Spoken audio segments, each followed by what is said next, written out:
हम नीचे नहीं हटेंगे। मार्च तक एक लंबी यात्रा निकालकर गांव-गांव में जाकर पूरे भारत के गांव के किसानों के साथ बातचीत की, जिसका परिणाम आज यहाँ नजर आ रहा है। सरकार ये कहती है कि ये आंदोलनकारी लोग केवल पंजाब के लोग हैं या हरियाणा के लोग हैं। सरकार के कान इसको अच्छे तरह से उनकी आंखें देख लें और सभी की आवाज सुन चुकी होगी। कोई कर्नाटका से आवाज आई है, कहीं तमिलनाडु से आवाज आई, कहीं मध्य प्रदेश से आवाज आई, कहीं यूपी से आवाज आई, कहीं महाराष्ट्र से आवाज आई। सभी स्टेटों से यहाँ आगू बोलकर गए हैं और सभी के किसान यहाँ बैठे हैं। हम क्यों लड़ रहे हैं इस बात के ऊपर? मैं प्रेस को भी और सरकार को भी ये बताना चाहता हूं कि देखिए, आज तक जितने पे कमीशन बने अधिकारियों के लिए, मुलाजमों के लिए, सभी पे कमीशन लागू हो चुके हैं। किसान के लिए एक ही कमीशन बना। डॉक्टर स्वामीनाथन की रिपोर्ट जो आ चुकी है लोगों के पास, सरकार के टेबल पर पड़ी है 2006 से लेकर। और मैं कहना चाह रहा हूं देश के प्रधानमंत्री जी को, प्रधानमंत्री जी आपने 2014 में वायदा किया देश के लोगों के साथ कि हमारी सरकार बनेगी तो हम डॉक्टर स्वामीनाथन की रिपोर्ट लागू करेंगे, और उसके बाद आप मुकर गए। फिर आंदोलन हुआ यही रामलीला ग्राउंड के अंदर, हम भी आए यहाँ पे। आपकी सरकार ने रिटर्न में लिखकर हमें दिया कि हम 6 महीने के अंदर अंदर C2+50 से देश के किसानों को फसलों का भाव देंगे। लेकिन आज तक आपकी सरकार ने उसे मुंह मोड़ रखा है, नहीं दिया जा रहा। अभी मेरे साथियों ने ये बात कही, जिस समय प्रधानमंत्री जी आप गुजरात के मुख्यमंत्री हुआ करते थे, उस समय आपने ये बात कही, उस समय के प्रधानमंत्री को लेटर लेकर कही कि देश के किसान को MSP गारंटी कानून की जरूरत है। और तब तो आप उस कमेटी के चेयरमैन थे जो ये सर्वे करके बता रही थी, और आज आप उसी ताकत में हो। अगर उन्होंने नहीं किया तो आपकी जिम्मेदारी बनती थी कि उसको लागू करते। आज तक नहीं किया। पार्लियामेंट्री कमेटी ने बोल दिया कि देश के किसानों को MSP गारंटी कानून चाहिए, लेकिन आज तक उसी पार्लियामेंट को, जिसे आप एक पूजनीय स्थान बताते थे, आज उसी पार्लियामेंट्री कमेटी की जो रिपोर्ट है वो आपके सामने पड़ी, अभी तक लागू नहीं कर रहे। और देश का किसान मांग रहे हो और उनको आप पीट रहे हो, उनके ऊपर लाठियां बरसा रहे हो, उनको जेल फेंकने का काम कर रहे हो। ये कहीं बर्दाश्त नहीं कर पाएंगे हम। हमें जानकारी हो चुकी है, हमें समझ आ चुका है कि हमारे देश का किसान, अगर यहाँ जो सरकार के काम है वो भी सुन लें, और किसान भाइयों आप भी समझ लेना, अगर MSP गारंटी कानून होता, 110 लाख करोड़ रुपया जो देश के किसान का पिछले 25 साल के पीरियड में लूटा गया, वो लूट नहीं होती थी। अगर वो लूट नहीं होती तो हमारे किसान के सर पे 25 लाख करोड़ का कर्ज न होता। और 25 लाख करोड़ कर्ज न होता तो हमारा 7 लाख किसान सुसाइड न करता। वो हमारी बहनें विधवा न होती जिनके हस्बैंड कर्ज की वजह से सुसाइड कर गए, उनके बच्चे भी पढ़ पाते जो किसानों ने सुसाइड किया। इसलिए ये लड़ाई लड़नी जरूरी है। इसलिए ये हम सरकार को ये बताना चाह रहे हैं, पत्रकार भाइयों को भी समझ लें कि हम इसलिए लड़ रहे हैं। ये हमारा आज का प्रोग्राम इसलिए है। विश्व में किसान के सर पे कर्ज ना हो। जो सभी लोगों की रिपोर्ट्स, जो उनका पे कमीशन में दी गई रिपोर्ट है, अगर वो लागू हो सकती है तो हमारे किसानों की रिपोर्ट क्यों नहीं लागू हो सकती? वो लागू होनी चाहिए। अगर वो लागू होती है ताकि आने वाले समय में देश का किसान कर्जाई ना हो।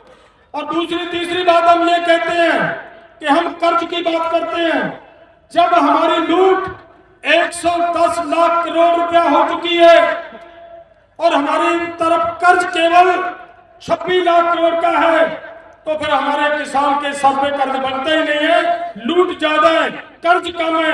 इसलिए देश के किसान के प्रति कर्ज वैसे ही माफ कर देना चाहिए। नहीं, तो आप एक बार टेबल पे तैयार सरकार जो होगी वो अभिमन्यु ने बात कही है, और वो टेबल पे तभी आएगी जब देश का किसान मैदान में उतरेगा, उसकी हमें जरूरत है। तो दूसरी बात है, जो भाई पूछ रहे थे, ये सरकार कह रही है हम तो किसानों के पक्षधर हैं। वो भी पूछ सकते हैं कि कितने किसानों के पक्षधर हैं। क्या किया? सरकार बनी 2014 में, इलेक्शन हुई, सरकार बन गई भाजपा की। सबसे पहले इनके अरुण जेटली जी का बयान पड़ा होगा अखबारों में। क्या कहा कि जो भी स्टेट की, किसी भी स्टेट की गवर्नमेंट अगर किसानों को बोनस अनाउंस करेगी, बोनस देगी, तो उनको सरकार किसी तरह की केंद्र की तरफ से मदद नहीं की जाएगी और उनकी फसल की खरीदारी नहीं की जाएगी। ये है सरकार जिसको आप ये कह रहे हो कि किसानों की पक्षधारा है। वो बोल रहे हैं कि किसानों के पक्षधारा है। अब ये कह रहे हैं कि ये समझौता जो किया ये किसानों के पक्ष का है। मैं ये कह रहा हूं, हमारे अभिमन्यु ने बात बोल दी है, हम ये खुला चैलेंज करते हैं सरकार को। जगह आपकी, टाइम आपका, लेकिन एक बात जरूर है, मीडिया के साथी वहां पे हो, लाइव चले, पता चले कि किसानों के पक्ष में क्या है और किसानों के खिलाफ क्या है। बात क्या कर रहे हैं ये लोग?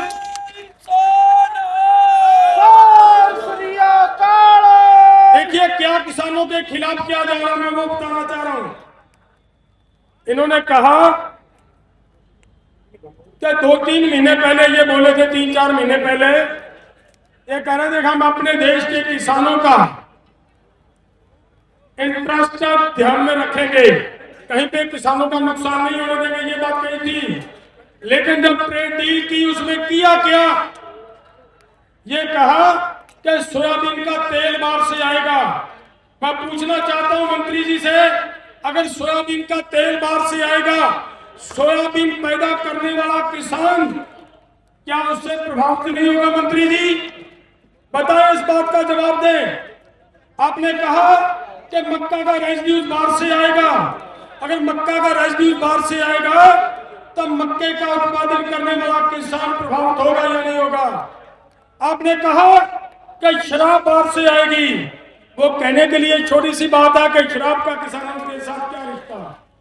ये कहने के लिए बात है, जो अंगूर की खेती करने वाला किसान है, अगर आप शराब बाहर से मंगवाओगे, क्या अंगूर की खेती करने वाला किसान प्रभावित होगा?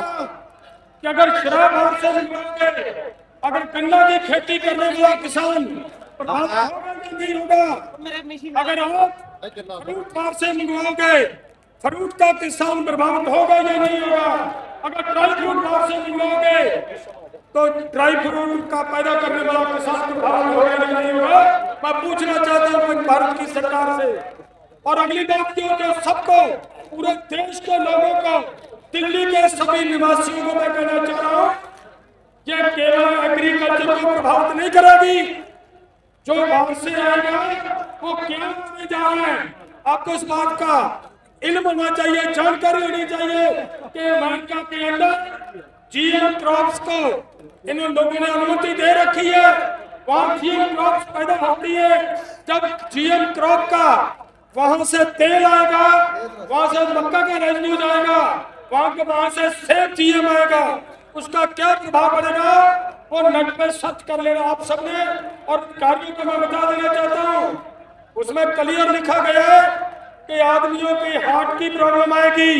लोगों के जो लोग जीएम क्रॉप का फूड खाएंगे उनके लिए जो बीमारियां लगेंगी, हार्ट की बीमारी लगेगी, लीवर फेलियर होगा, किडनी फेलियर होगी, कैंसर होगा। और सबसे खतरनाक बात उसमें ये कही गई है कि आपका डीएनए चेंज हो जाएगा।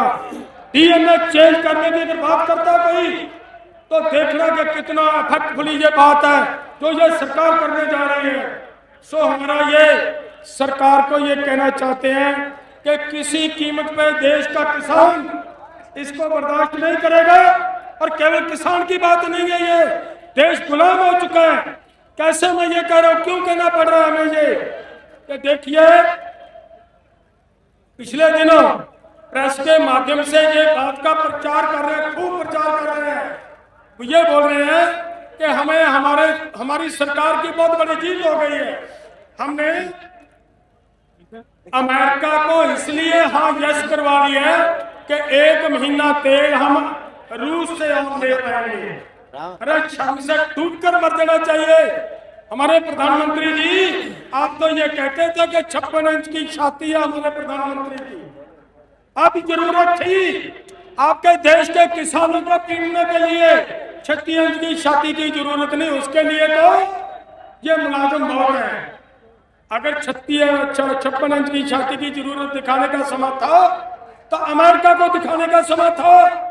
वहां स्टैंड लेते कि किसी कीमत पे हम ऐसा नहीं करेंगे। और उन्होंने ये किया इनके साथ कि जो बाहर से यहाँ पे खेती के प्रोडक्ट या और इंडस्ट्रियल प्रोडक्ट आएंगे, उनके बारे में ये कहकर आए हैं कि हम 0 टैरिफ पे मंगवाएंगे, 0 टैरिफ। और जो भारत का बाहर जाएगा वो 18% टैरिफ पे जाएगा। ये किया जा रहा है।